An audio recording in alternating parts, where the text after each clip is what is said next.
And folks, we are live. I think we're live. Is this thing on? Don't be crying too much. We're going to talk about the game. Lift your heads up. There's plenty of good stuff to talk about. We'll talk about the duds in here as well, but let's get to it.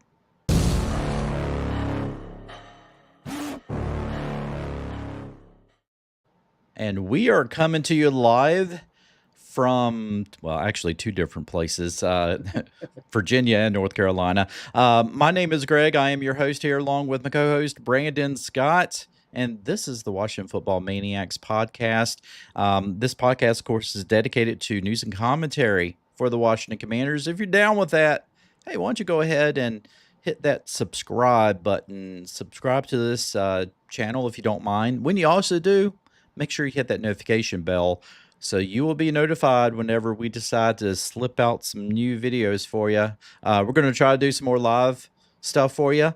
Just like tonight, we're going live. So that means that you get a chance to interact with us. Send in your comments. Let's talk about the football game. And it was a football game. It was actually a really good game. And I said before, a lot of people said it. Brandon said it. Everybody else said it before. You know, win, lose, or draw, we want to see a good game. We want to see this team compete against teams that a lot of people feel like are going to be like Super Bowl contending type of teams, or at least playoff caliber teams. Oh yeah. And I think we did that today. You know, for lack of better terms, I think we did go toe to toe with the Ravens. I think there was a couple of calls, well, more than a couple of calls, but there are a few calls that went in the favor of the Ravens. But you can't, when it comes down to it, you can't, moan and complain about officiating. Although I will say that last PI, that was a phantom PI, was on third down, and we would have gotten the ball back and a chance to tie the game up. So I'm just going to leave that one there. But anyway, overall, certainly what this game showed us, it's a good measuring stick, right? It was good to show us areas, obviously, that we need improvement, and we knew that we needed improvement in these areas. Wasn't really anything that any of us would look at it and say, you know what? I was not expecting us to play that poorly in this position. I think for the most part, some of the areas that we're like, yeah, we still need to strengthen those areas that, they're the ugly head, saw the sunshine today. And it wasn't much sunshine for that. So we'll talk about that. But, I always like to start off with looking at positives, Brandon. One big positive today was Jayden Daniels, of course. Oh, yeah. He proved to himself that he could play against anybody.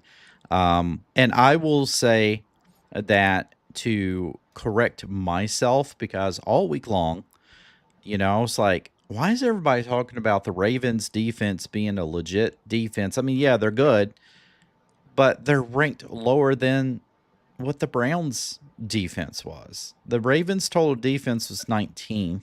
The Browns total defense was 12th.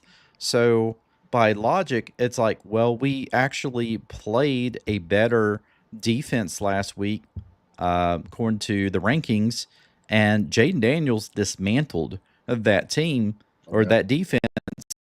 So, my logic was, why can't we do it against the Ravens?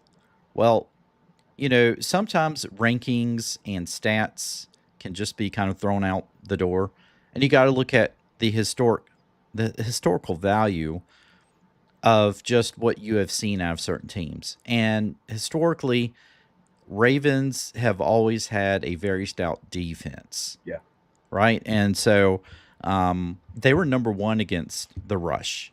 And we will show you why that was.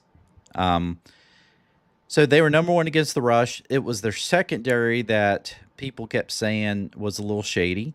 Yeah. But you know what? When you're getting a rush on the let me say that in English, when you are shutting down the rushing game, You're putting the hands in your you put the ball in the hands of your rookie to make the plays, and he made plays, but he got pressure. They kind of threw a lot of those plays off kilter. Some of those plays that on any other team would have busted for 20, 30 yards were snuffed out at the line of scrimmage or, set back for a loss.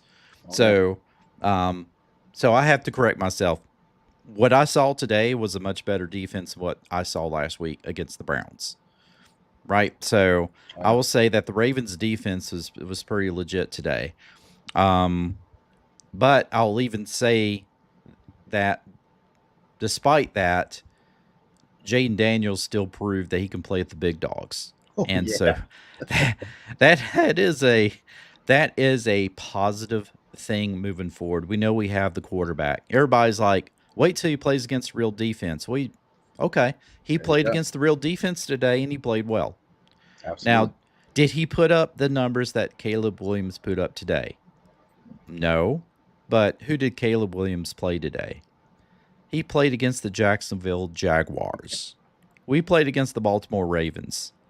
I don't think that Caleb would put up the numbers he put up today against the Ravens defense. So for all of those who are doing the Williams versus Daniels thing and who's the better rookie quarterback, right now I would say that both are really good. Oh, yeah. And I'll say Caleb Williams has gotten even better week to week. He's gotten better. But Jaden Daniels, I mean, he's going against stout defenses like he did today, and he played well. He got blew up a few times. There was one play where they hit him high after he threw the ball. It should have been a flag. They didn't throw the flag. They try to rough him up. Oh, yeah. I was getting some flashbacks, RG3 flashbacks there. I was like, if this Ravens team, if they hurt Daniels like they did RG3, I am going to be mad. But came out of the game healthy, played well, still had them in a chance to fight, and if not for a late phantom PI call, the Commanders would have gotten football back, and they would have had a chance to have tied up. And who knows? I really feel like they would have. But other than Jayden Daniels, other positives, Terry McLaurin continues to prove that he's the number one receiver. We have a kicker. Okay, yes, he missed one kick today. You know what he did? He came back and kicked a 55-yard kick straight down the middle. It could have went from 65. So, yeah. And then, of course, he barely made an extra point attempt, but still made it. So we have a kicker. We have a quarterback. We went as well as we could today without B-Rob.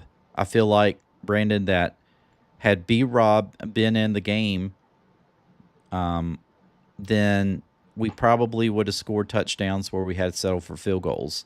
Oh, yeah. Right? So hopefully he's going to be back against the Panthers and healthy, because I think we do need him.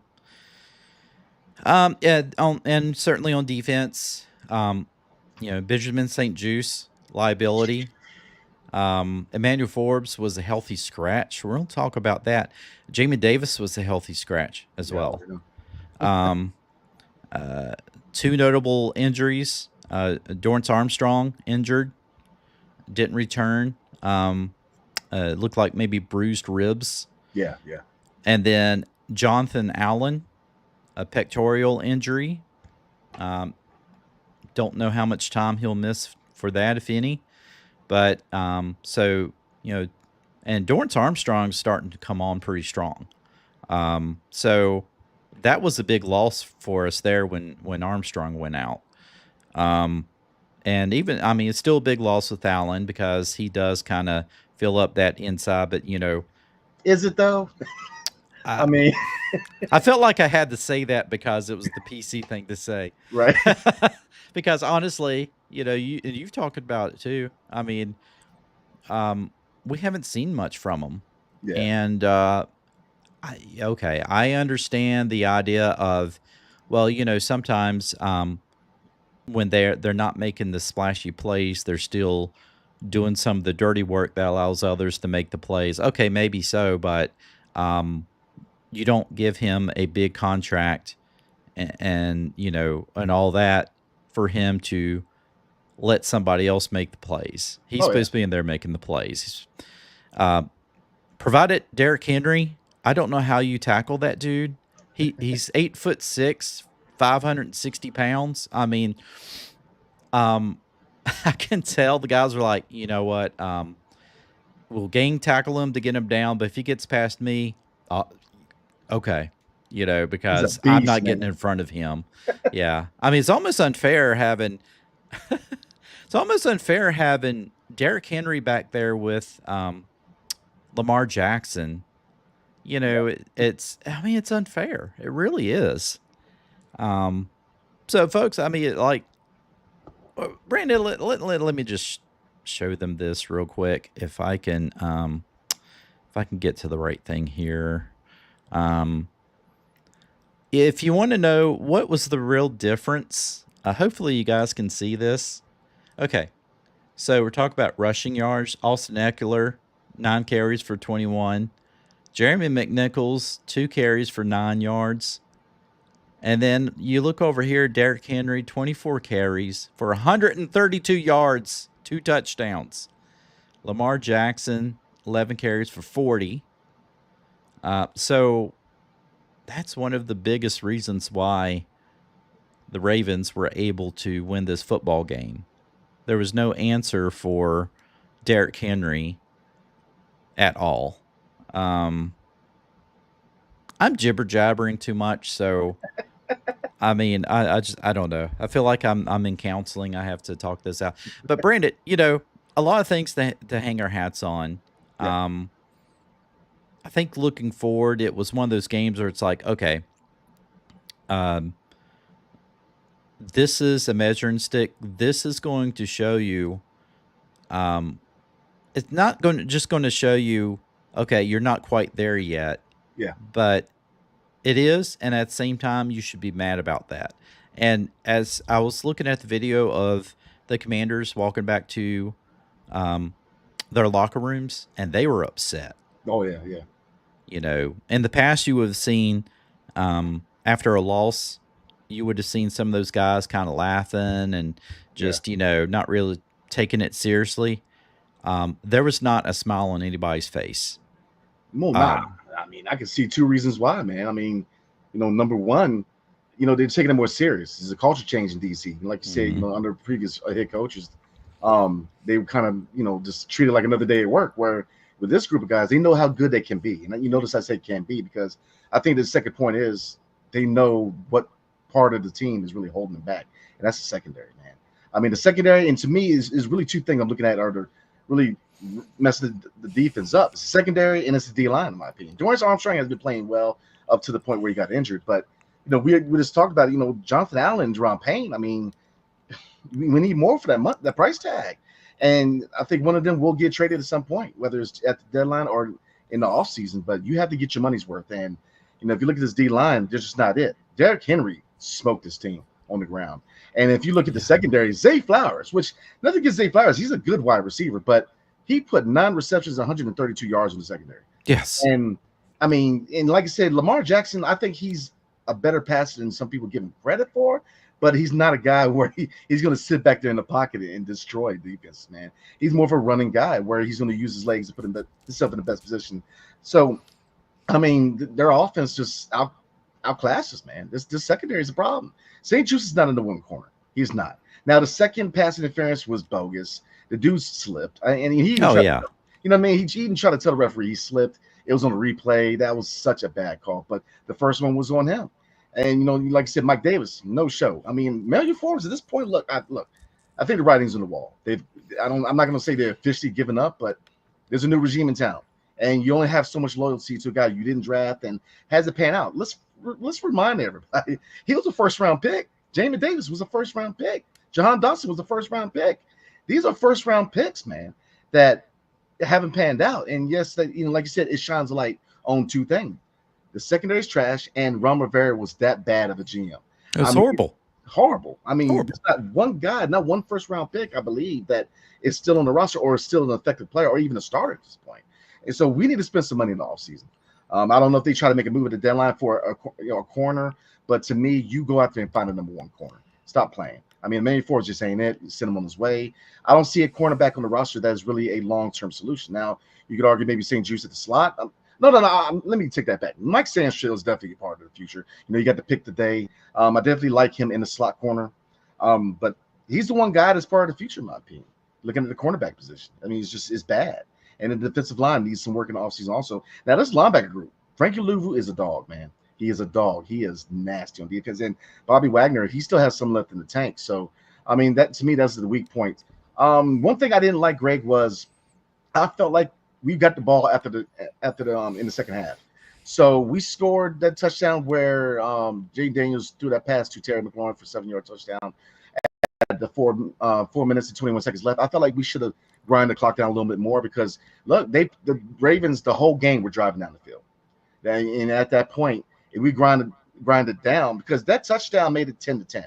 So if we grind it down and get to a position where they don't score, and we take the ball in the second half, we could potentially have taken the lead. So to me, that was kind of like I said, I'm a big Dan Quinn guy, but to me, that at that point, he kind of got coached by Harbaugh, man, because they knew that they had to prevent us getting that last score in the first half because we were getting the ball in the second half. So I felt like he was a little bit out coach there, but overall, Dan Quinn has done well as head coach, man. So all in all, this is the crazy part, man. All in all, with all the struggles we had on the secondary, we were still in a position to win this game. And it tells you how good our quarterback is, how good his coaching staff is, especially on the offensive end. Look, if you look at the play style of Cliff Kingsbury, he's got a really nice play style. I mean, they kind of broke it down during the game where he had three options. Either run it, hand it to the running back, or throw it for a screen. I mean, he has broken this down where he is using the strengths of Jayden Daniels to the best effect. And I love what I see from this team offensively. Offensively, there's a few changes here that I want to see, but offensively, this is a really good team. It's the defense, man. And that's why the defense is going to be that one factor that prevents us from really being a contender, because you got to have an elite defense to drive for a Super Bowl. And you got to have an elite defense, especially a secondary, because when the teams you got to go through to get to that point in the playoffs, they have legit number one receivers. I mean, you go against Detroit, man. You saw what they did against Dallas. That they smoked Dallas like they were a cheap Cuban cigar. I mean, St. Brown, man, against the secondary, he's going to put up some serious numbers, man. So we've got to go out there and find a number one corner. And that's what I still think this is a transitional year. I think we're going to be a better team. Obviously, we're going to be a very good team, but we're not quite there because we need that number one corner. We need a dominant D line. And sooner or later, we're going to have to find a replacement for Bobby Wagner because, yes, he still has some left in the tank, but it's only a matter of when with him. So very close game, very entertaining game. I expected that out of this. They call it a rivalry, but, I think it's not quite a rivalry yet, even though we're, regional. We're right down the road from each other, Baltimore and DC. It's not a rivalry yet, but we're close. We're on the route to being that dominant team again. But again, the secondary is that one factor that's going to prevent us from being that team. Yeah. And we knew that. We knew that coming into this season, there's going to be question marks in the secondary. Luckily, Adam Peters and company was able to build an offensive line that really surprised us and shocked us, right? I mean, that's really been able to protect Jaden Daniels, been able to open up running lanes and stuff like that. Now, I did see them get pushed around a little bit today, but I still saw them, stand their ground. Jaden Daniels got sacked. How many times? He got sacked 3 times today for 16 yards. So they did get to Jaden Daniels a few times, but still, for the most part, it hasn't been anything to where it's like, he's going to be running for his life. They've done a solid job. So in a way, I was kind of hoping that the secondary to kind of start transforming themselves into the same thing, like how the offensive line's been able to. But it's just you gotta see that. And I think that's probably the upside to like Joe Witt Jr. and guys like that. Yeah. They're able to mask some of the weaknesses that their defense has, especially against teams that well, now, it's nice to say the teams that Commanders should beat. Yeah. They're able to mask those deficiencies and get squeeze the blood out of the turnip, so to speak. But when you do start to get against teams that, the Ravens coming into this was only 3-2, but everybody's talking about them being a Super Bowl team. Oh yeah. So if they are truly a Super Bowl caliber team, then being able to put on the performance like they did today and really be in it up until the last little bit, Oh, yeah. that really tells you a whole lot against our defense that obviously got exposed, but still we were in a position, Oh, yeah. to where we could have tied it up. Who knows what would happen? Like I said, a phantom call here or there could have changed the complexion of the football game. So, so overall, knowing that this team still has missing pieces and performing like they are, like I no longer feel like the team's only going to win 7 games this season. Oh yeah. I feel like they'll take care of business next week against Carolina, and then it's going to be a really fun game to watch against Chicago. There's going to be a lot of bragging going on after that game. Either you're a Caleb Williams and Chicago Bears fan, or just a fan of Caleb Williams in general, or you're a fan of the Commanders and Jayden Daniels, or just a fan of Daniels. And there's going to be a lot of bragging after that game, but that's going to be a pretty big game in itself. I really feel like now this team probably can get to 10 wins. Oh yeah. Oh yeah. But again, it comes down to injuries. We can't have injuries with some key players. Like, we got to have B-Rob healthy. He's got to play. We got to continue to protect Jayden Daniels, and hopefully he makes it through the season healthy. Terry McLaurin, guys like that. Things are just on the way up for this team. And it sucked to see them lose today, but there was a lot coming out of this game that you could say, you know what, this team's legit. This is exactly what I kind of thought I would see anytime that the Commanders are going to lose this year. It's not going to be because they get blown out or just completely dismantled. It's going to be because really going to come down to a play or two here or there, deficiency here and there, a mistake here and there that causes them to lose a football game. It's not going to be because they were ultimately manhandled. People will think that of the Ravens today, and you could make that case with the rushing that the Ravens put up today, and then limiting us on the ground. From our running backs, we only got 30 yards out of our running backs today. And if you add in Jayden Daniels, 52 yards, it's not going to cut it. No. You got to have a good running game. And so we really missed B-Rob today.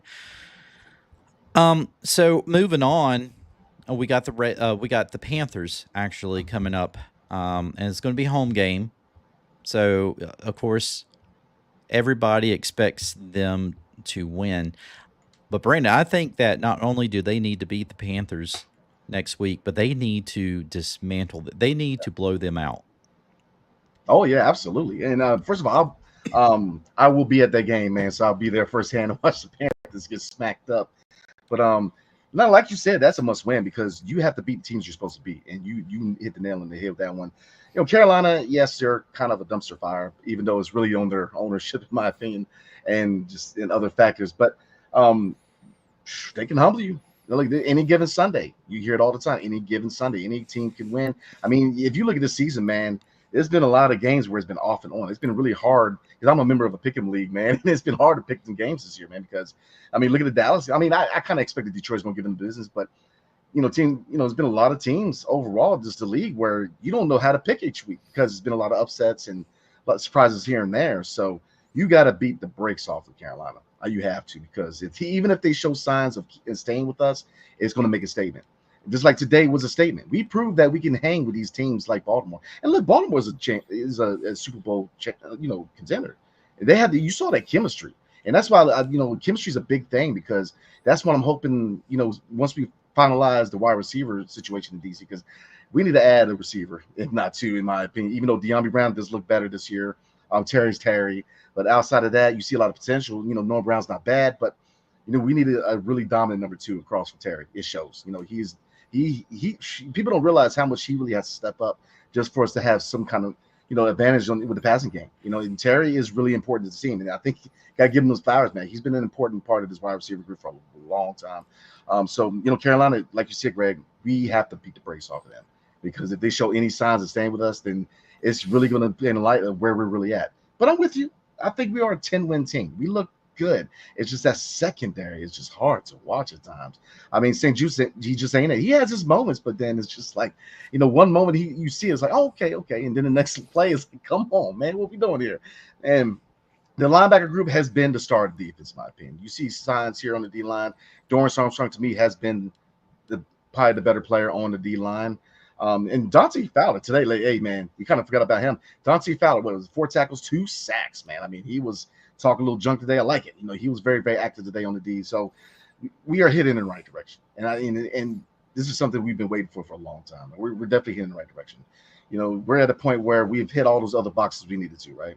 New ownership, Dan Snyder's pumped butt up out of here, man. I mean, we finally got a GM. We got a coaching staff that really knows what they're doing. Now let's find these pieces to fit the system, and we're cooking with oil, man. I think we're heading in the right direction because years past, we play in Baltimore, they smoke us like a cheap cigar. This year wasn't so much, man. I mean, we really played with them. And like I said, there was mistakes here and there, phantom calls here and there. And I do believe that they wind that clock down and we score, we possibly can take the lead in the second half. But like I said, the world's full of coulda, woulda, shouldas, and it is what it is on that point. And Baltimore's just, they're legit. They're well coached. Derrick Henry looks like Shaquille O'Neal's a running back. I mean, Lamar Jackson's unreal. I mean, and so to a certain degree, I love this team, but I think that this was a needed loss to a certain degree and kind of rolled me a little bit. I felt like, we were kind of looking at this team like, Super Bowl champion, and we needed to be brought down to earth a little bit, and people needed to be reminded that we have some holes. We're definitely a good team, and we've shown that. But, Baltimore, there were some people that were saying that Jayden Daniels is better than Lamar Jackson. I'm like, dude's got 2 MVP trophies, man. Come on now. Like, we're excited. We're motivated. I love that with his fan base, but a lot of us can kind of get ahead of ourselves, man. We needed to humble ourselves a little bit and remind ourselves that we do have some holes. But, like you said, this is a weird game because it kind of showed us where we're weak at, but it also shows where we're headed. We're headed toward being a really good team. Philly looks like crap. Dallas looks like crap. The Giants are a walking dumpster fire. We play our cards right, we will control this division. I'm telling you, in the future, we will be the dominant team in this division. I see that because Jayden Daniels, man, give him his flowers. This kid is unreal.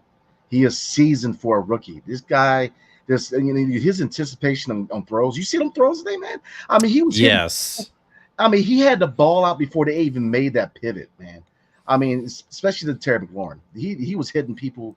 He's unreal. So I'm gonna hop off my soapbox, man, because I'm still very excited. We lost, but we're this close, Greg. We're this close. Honestly, right now, we look like the best team in the NFC East. Oh, yeah. Even after today's loss, you look at Dallas right now, the score is 47-9. 47-9. I love it, man. Love it. Hey, love seeing cowgirls get blown out of the water, man. I love it. And the Eagles today had their hands full against the Browns. They beat them 20-16, but that game was close all game long. The Eagles are not a dominant team anymore. They have lost their mojo. The Giants, you never know what you're going to get out of them. They're playing Cincinnati. I don't know when that game is. But that might be either tonight or Monday night. But I honestly don't see them beating Cincinnati. I don't see Cincinnati dropping to 1-5. I don't see how that would be possible. But yeah, I mean, I still feel like above and beyond, the Washington Commanders are one of the top teams in the NFC East. I still believe that. Yep. Certainly Detroit, I think, is going to be a favorite. Everyone's talking about Minnesota. Minnesota is a favorite, but the Commanders are right up there with these teams. Oh, yeah. And I think it'll continue to look like that.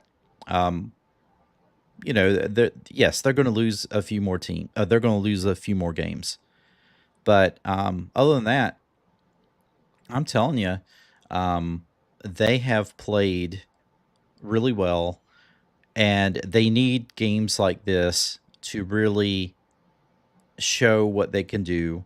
They may not win games against Super Bowl contenders, but to know that they held their own on this, it's going to motivate them. It's kind of like back in the early 90s, 1990, after I think it was Eagles game, might have been the body bag game, where the Redskins got together. They got with Joe Gibbs, and they're like, look, I want to do this more. It's like they needed that type of game to grow up and to realize who they were. And then the very next year they came out and they were clearly the best team in the NFL all year round, So I think this might be one of those games where, thank God it was a body bag game, but it's one of those games where they lose, but they also gained something. Yeah, I think they gained a lot of respect throughout the league. And I think you're still going to have people talking about, this team is, they lost against a Ravens team who possibly could be in the Super Bowl this year, but they played them toe to toe. They played well. And there are a couple of ref calls that didn't go their way, that had those ref calls went their way, who knows? We could have been talking about a win. So it was that close the whole time. Even when the Ravens got up by 2 scores, by 2 touchdowns, you still felt like, you know what, still plenty of time. And any of the Ron Rivera teams like that, you would be like, no, at this point in the game, you're down by 2 touchdowns. They're giving up. It's over, especially against a team that everyone thinks that could be Super Bowl contenders. But they're not this team. This team fought till the end. And like I said, it was, there were some calls that I think really kind of changed the complexion of the ball game. So, but I'm not going to blame it on the refs, because overall, if you got to rely on the refs for you to win football games, then you're not a very good football team. No. So, you take your losses and you move on. And I think this team is going to be hungry. They're going to be ready for Carolina. And, and they've heard it too. They've heard okay, you're probably good for about 7 wins this season. And they want to beat that. And I feel like right now they have a good shot to get back on track with Carolina. They hopefully, if they're able to get past Chicago, right there, you have 6 wins. Yeah. So, for me, it's all about piling up as many wins as you possibly can before you start playing the bulk of your NFC East division games, because those games really beat up teams. And, you're probably going to split some games with some of those teams. So you want to try to win as many of the other games as you possibly can. So I'm no longer thinking they're just going to win 7 games. I feel like it's going to be 10 at minimum. But I feel like 10 is very viable at this point. So yeah. You're talking about we need a solid number 2. Do you think Luke McCaffrey could possibly be that number 2 if they just give him the ball a little bit more? I see him more of a slot guy, just with his size, man. I mean, it's the way his route running. I see him as a slot guy. I've always said that for a guy opposite of Terry McLaurin, you need a guy with some size. You got a more physical receiver that can really take the pressure off of Scary Terry, man. Because we have guys who in glimpses look good, but we need a consistent guy who's a consistent threat opposite him. You know what I mean? So I think that you got to go out there now. Some of the guys we looked at are kind of shorter, but they still have the skill set that can take a lot of pressure off the scary territory. We talked about Deontay Johnson of the Carolina Panthers. He doesn't fit that mold of being a 6'3", 6'5" guy, but he's a guy who definitely can take some pressure off him. So it's going to be interesting to see if they indeed make a move at the deadline for a receiver or they wait till the offseason. Because I think both ways there are guys going to be available. Now, a lot of people say T. Higgins. I got to agree on that. I think you put T. Higgins opposite of Terry McLaurin. He fits kind of two things. Number one, he's going to take pressure off of Terry. And number two, with Terry, with his age, man, eventually he could be his replacement, be at the number one guy because, Terry's getting up there, man. In real life, he's not old at all. But in the realm of sports, once you hit 30, people look at you like you didn't hit your 60s, man. So, but I think Terry's going to be good for a while. But, you got to always look ahead. Put yourself in a position where, a player who can contribute now and can be that guy down the line. So T. Higgins is the guy I'm looking at. It's going to be intriguing, man. Like I said, there's a lot of guys on the market I think we could definitely take a shot at. Now, Devontae Adams, I think we both kind of, mentioned that ship has sailed. His salary, $70 million over the course of the next season, 2 seasons, and plus his age and other factors. I don't want to see us give up any draft assets. We're a team that needs to build through the draft and, definitely use free agency as a compliment. So I don't want to see any kind of draft capital going anywhere. And Devontae Adams, would he yeah, he would make most teams good. I ain't gonna say he would make us better, but you're weakening our future to acquire a guy who possibly won't be here past 2 years. So it's gonna be interesting, Greg. It's gonna be interesting because, like I said, Noah Brown, I do like him, but is he that number 2 guy? De'Ami Brown showed glimpses, but is he that number 2 guy? And Luke McCaffrey, I think he's best served in the slot. So I would definitely like to see us go out there and get a legitimate threat to take the pressure off of Scary Terry and add another weapon. Because, man, you add a number 2 receiver who's a legit guy who you can pencil him in for 6 to 8 targets or catches, then we're cooking, man, because we're looking good offensively. Defensively, we'll see, but offensively, man, we're dangerous. Like you said, years past, we're down 2 touchdowns, man. Ron Rivera, coach, Lord have mercy. We probably would have turned the game off and just look at updates, man. But now it's not the case. Jayden Daniels, with his football IQ, with his just instincts, with his ability to get that ball out fast and really anticipate throws. His ability to hit guys when they're not even taking that pivot yet is mastery at work, man. Watching this kid play football is just, it's like watching Rembrandt paint.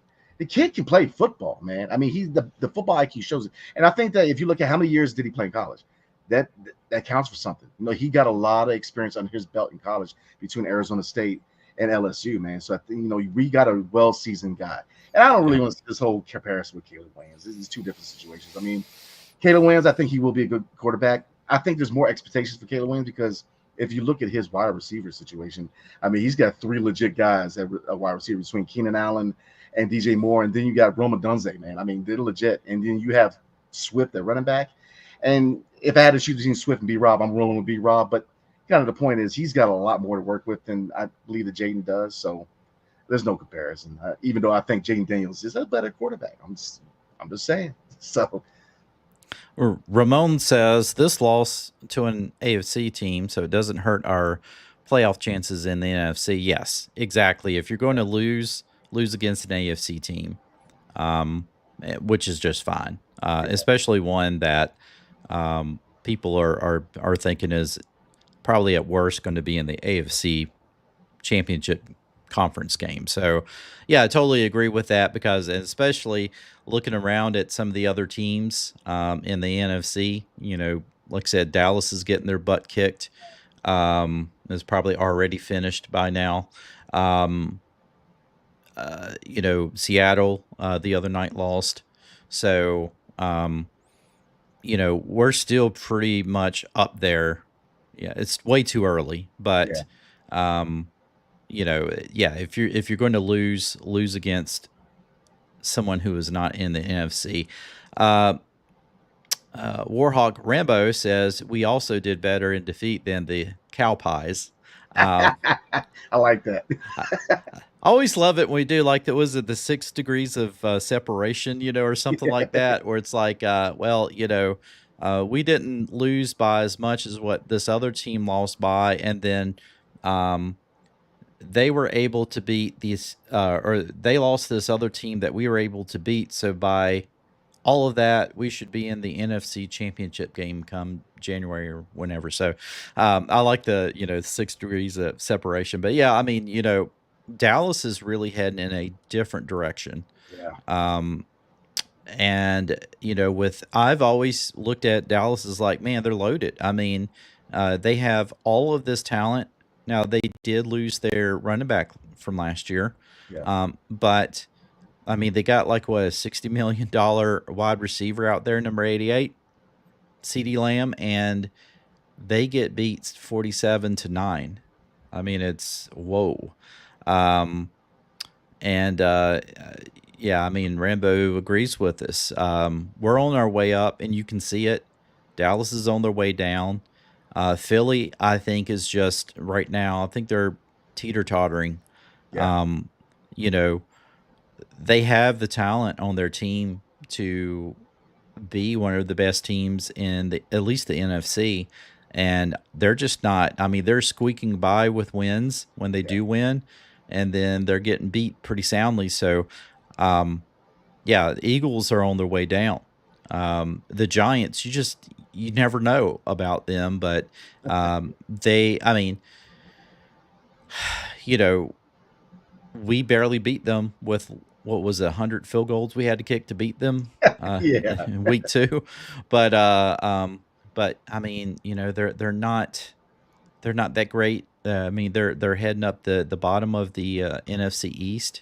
Oh, yeah. Ramon says, I think the Bears fans are going to be salty if Caleb doesn't win Pepsi Rookie of the Week. Yeah, I was thinking about that. I was like, yes, he's probably going to win it this week because he threw for 4 touchdowns. He had was it through over 300 some yards passing or whatever. I mean, it was the Jaguars, but at the same time, I mean, he played really well. I would not doubt in the least if he doesn't win the Pepsi Rookie of the Week, and that's fine. He's going to win it. He's going to win it every now and then.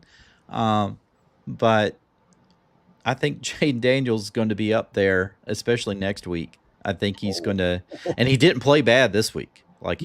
Against that vaunted Ravens defense, he played really well. Almost threw a pick, but he threw no picks. He didn't turn the ball over. And still had Washington in it there. Even when they started, drifting back a couple of scores, they got back into the game. They had their opportunity. So he played really well against. I mean, if you had to go against strength of competition this week, then you would give it to Jayden Daniels. But I doubt that Daniels is going to win it this week. But you never know. I think, honestly, Jaden Daniels is shoo-in for Rookie of the Year. Oh yeah, I mean that's not even close. Yeah. I mean, look, Caleb Williams is a good quarterback. I'm not gonna take that away from him. I mean, but the thing is, he's working with a lot more than Jaden Daniels, and there's nothing against the wide receivers we have on the group. But to me, the most legit guys is Terry McLaurin. I mean, De'Ami Brown, you see glimpses, but we've seen glimpses over the years. I mean, we haven't seen that consistent breakout campaign yet. Noah Brown, I mean, yeah, he showed glimpses, but he's been on how many different teams? I mean, we don't have that legitimate number 2. I think Luke McCaffrey will be nasty in the slot, man. I love his route running. But don't forget, he's a quarterback turned wide receiver, so he still has a lot to learn to kind of being a receiver. And you see him again, glimpses. We need legitimacy. Glimpses is cool, potential is good, but you need legitimate pieces, man. And that's what I'm saying, that in the offseason, I think that they need to be busy at the deadline. That's my opinion. Go get a receiver. As long as it doesn't cost us draft capital. And I would definitely, and this is me, you guys get in the comment section, let me know what you're thinking. But I would put Jonathan Allen or Deron Payne on the trade block and see what kind of interest we can get. I mean, because we're not getting our money's worth as it is. So, I mean, I would shop them, in my opinion. And if you can make a move where you can acquire a legitimate number 2 wide receiver, you make that move. And then in the offseason, open up the checkbook. Go get a number 1 corner. Go get somebody. I mean, you could argue we probably need 2 or 3 more. I mean, I don't see a legitimate number 1 on the roster as far as a corner. Even with the safeties, Quan, I definitely want to see a lot more consistency out of him. Jeremy Chin, man, he's got he's got a little fire to him, man. I saw him a couple of hits today on Lamar Jackson. I love to see from him, man, just from his veteranship in the secondary. But we need some work, man, in the secondary. We really do, because that's going to be the one factor that's going to prevent us from winning a Super Bowl title, in my opinion. If you put some money and time into the secondary, this team next year is headed in the right direction. We are Well, next year. here's my question for you, Brandon. Did Deron Payne even play today? Because I'm I'm looking at the stats for the defense, and of course, we're kind of covering it up. Let me see if I can move it around a bit, but um, I'm not seeing him as recording any sacks, or not sacks, but tackles at Yeah. all. Jonathan Allen had 2. Um, Johnny Newton had 3. Of course, Bobby Wagner again leading the pack with 12 tackles. Half of those were solo tackles. Jeremy Chin, Percy Butler, Mike Sandstrill, Quan Martin, Benjamin St. Juice. Frankie Louvu kind of dropped off. Now I will say, I still think he's a beast, but he didn't have such a good game today. I didn't see much out of Louvu today. I think they had him kind of, you know, in check today. But Colin Farrell, not Colin. I think that's an actor. Colleen Farrell, he had 4 tackles today. Like you alluded to earlier, Dante Fowler had 2 sacks. So yeah, did Deron Payne even play today? He's not even listed. They didn't even list him as no tackles at all. So maybe they don't even list if you even had tackles. I don't know. I thought I saw him in there. I'm sure he was. You saw a lot of Mathis, though. A lot of Mathis. You saw a little bit of Newton. I mean, Yeah. he just didn't see a lot of Payne. And I mean, that's what I'm saying, man. If you look at what we owe him just base salary the next couple of years, next year he makes $19.5 million. And after that, 16.4.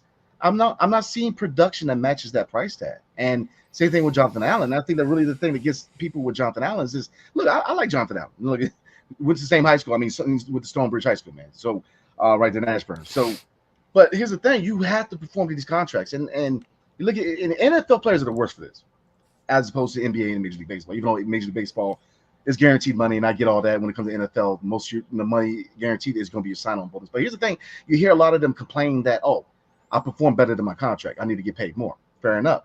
But when you play less than your contract, can we take money back? And that's been my argument over the years, is that I never liked that argument when it came to potential contracts or holding out and stuff like that. I played better than my contract. Well, you still got a contract that you have to fulfill. I mean, it's just, and they're not, the price tag is too much. I think you need to shop one of them. And then, I mean, look, last year we got rid of who? Chase Young and Sweat. Now you argue Sweat was probably the piece we probably should have held here in DC. Yeah. But you see that, look, you get to a point where you either live up to your contract or we're going to flip you. And Adam Peters is not messing around. He has shown that he's going to flip a lot of these Ron guys out of there. And it's sad because we spent 4 first-round picks on this D-line, and probably in a year or two, none of them are going to be here, in my opinion. I mean, Jonathan Allen's definitely going to be a trade piece, if not the deadline, but in the offseason, if you look at the contract situation. And like I said, Deron Payne, he's got to live up to the contract. And that's my problem with it, is that there's too much money devoted to one area of the defense.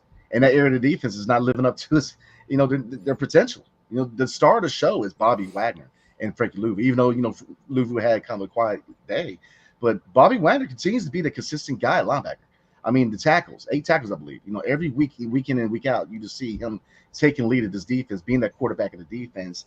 But, you get to a point where the offense has to – it's like a shootout every week. Today was a shootout because both offenses kind of went down and did whatever they wanted. And it was just who's going to have the ball last.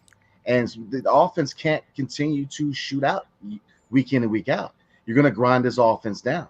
So they've got to find ways for this defense to be a lot more consistent on a week in and week out basis. So, yeah, I agree with you. One thing I was kind of thinking of too. Now, we talked about last year where both Chase Young and Montez Sweat, surprisingly, both of them got traded at the deadline. Differences certainly from last year and this year. Last year, It was just kind of the start of, we know that this team's going to get overhauled, so might as well start now. Yeah. Whereas this year, they're in their retooling phase, right? Recalibration phase. And so, it kind of gives me pause on, would they actually pull the trigger and trade a John Allen or Deron Payne? Because they're looking at it and they're ahead of schedule now. Yeah. And so, do you actually make that move knowing that even though they haven't been as productive as they should be, it's still going to kind of weaken your defensive line somewhat? Do I make the move and move one of them? Maybe. But I think what you're actually, I think Jamin Davis is one that Yeah. is going to be moved. Oh yeah. Especially when you start doing these healthy scratches. They try the experiment of having him as a defensive edge, and he makes a play here and there, but for the most part, he's been really just silent. So, enough to where they're actually saying you're not playing at all. I mean, that speaks a lot. That really speaks a lot. So I can see him gone. Yeah. I can see them feeling like, that interior line, we probably need, at least if for anything, for depth, we need to just kind of hold on to them and then decide what we can do at the end of the season. But I can definitely see one of them gone by the end of the season. Maybe there's a way of trading at the end of the season. I'm not sure if you want to do it, now or not. But then again, we were all talking about, well, one of these guys last year is going to be gone. It's probably going to be Chase Young, or let's trade Montez Sweat but keep Chase Young, and then that both wind up, left town. So what do I know? I'm telling you, Adam Peters, he's the one who's in charge of that, and so whatever he's doing, I'm going to be like, you know what? I'll trust in Adam Peters, and if he gets rid of them both, he does. If he keeps one of them or keeps them both till the end of the season or whatever, then he sees something that the rest of us so far are not seeing. So it could be a myriad of other reasons why their production has went down. Who knows? But I want to get into this, but I'll say, let me just read what Ramon said.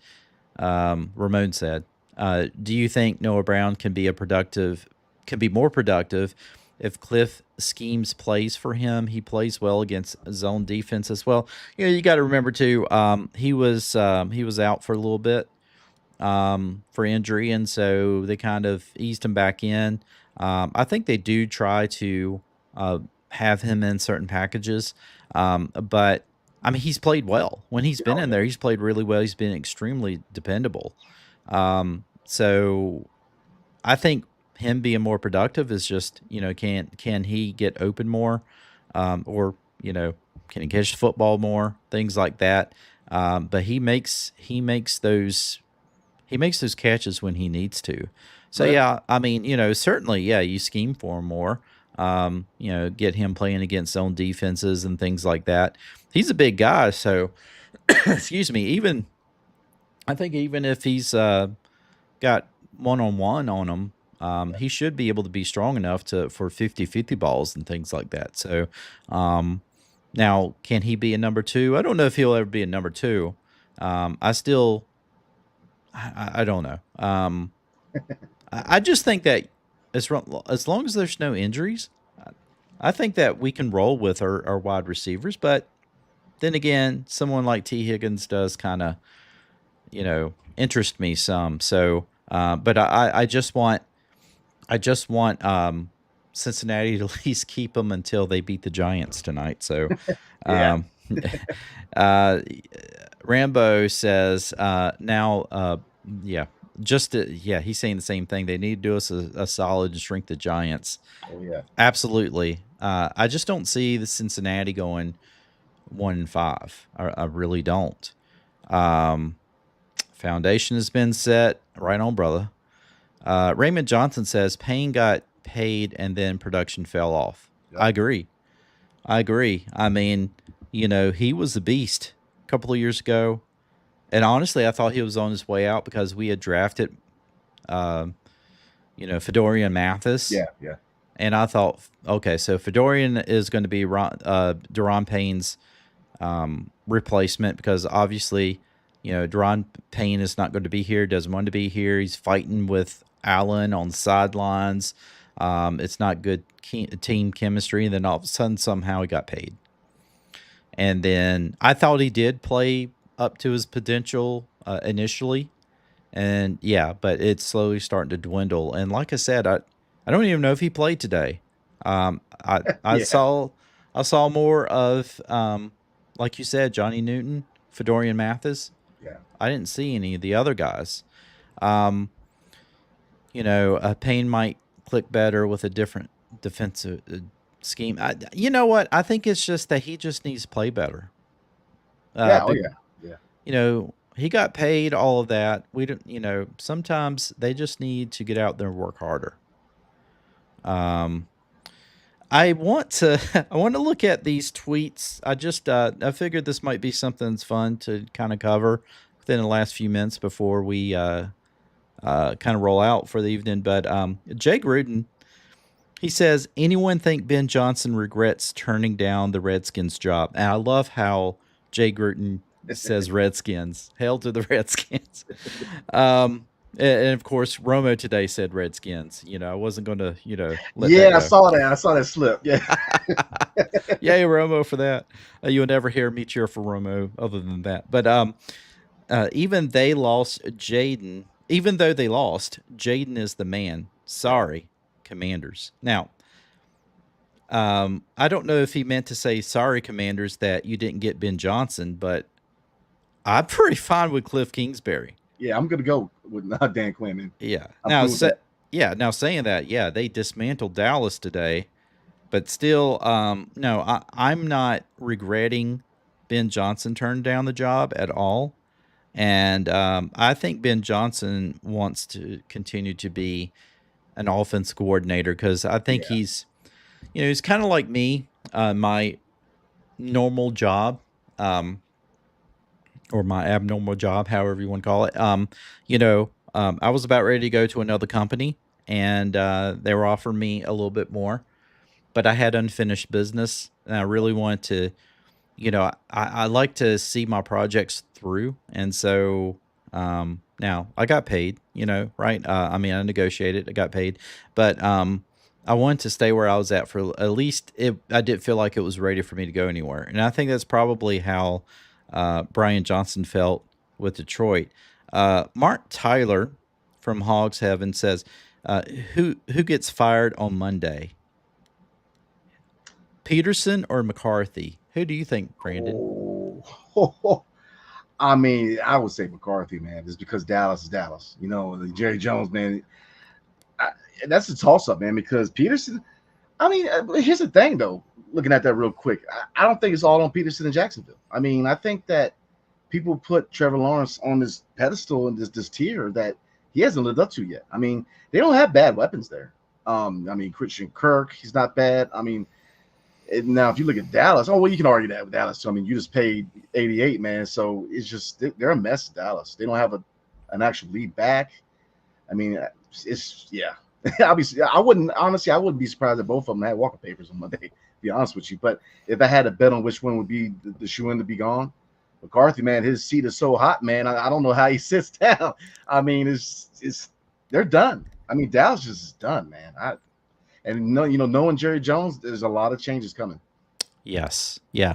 And speaking of that, the Mad Hatter Commanders fan, she says, welcome to DC, Micah Parsons. Do you think is there a chance that could happen? Look, man, you see this a lot in the NFL and the NBA.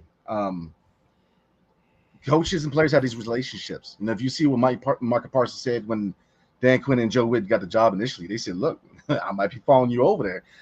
Players, if they build that serious rapport with a certain coach, you can see them move.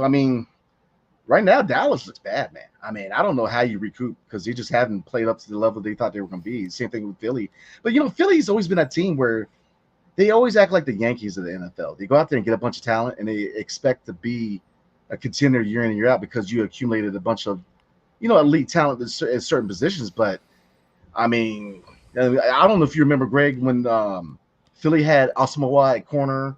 I mean, that whole super team where they had like, you know what I mean? What's his name for Tennessee at quarterback or backup quarterback?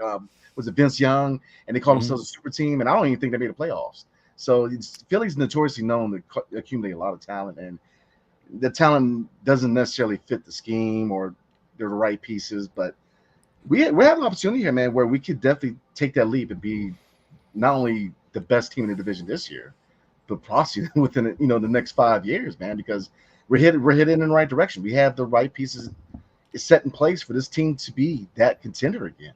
I mean, we needed a new owner. We got it. Josh Harris, man, is he's not like Dan Snyder where he's all involved in the decisions, but he's there enough to where he's the perfect owner, in my opinion. He's a very team-friendly owner. Adam Peters, man, very impressed with him. He's going to build this team, man. Dan Quinn, he's that hard-nosed coach that we needed. I don't think that, hindsight, yes, I was one of those people that wanted Ben Johnson, but I think we found the right coach for what we have going on here. We need a hard-nosed culture to create here. We needed to make it where it's dangerous to go through Northwest Stadium. And now I want to say FedEx so bad, but because people forget the original Super Bowl teams, people were scared to come through RFK. It was hard to win here. Between the fan support and the defense, we need to create that again. There is where DC is not an easy spot anymore. It's not an easy stop. We need to make it hard to win in DC, and I think that they're going to create that defensive hard-nosed culture here. So we're heading in the right direction. Today was a really good loss. As much as that, it's kind of weird to say, but yes, the defense, especially the secondary, is very trash. But I think overall, this team is heading in the right direction, man. Jayden Daniels is unreal. I'm just telling you. Oh, yeah, I think everybody agrees with that. And I think we'll continue to see that as the season progresses. And it's just so, folks, keep your heads up. Yes, you knew this was going to be a hard-fought game today, and they lost the game exactly the way we want to see the team lose games, like fighting to the bitter end and really being in there and being a challenge for these teams that are probably still a few steps ahead of us, obviously, but we're getting there. We're on our way up. Oh, yeah. So, folks, it's at the top of the hour, and I think I just heard my son walk by, which means that he is getting into bed. And so I think we're going to call it an evening for this evening. But, folks, we're going to be back here hopefully later on in the week. We'll be discussing any other news as far as any injuries, any other, we want to dig in and find out exactly why some of these guys were healthy scratches. We want to look forward and kind of preview the Carolina game that's coming up next week as well. So you're going to want to stick it right here.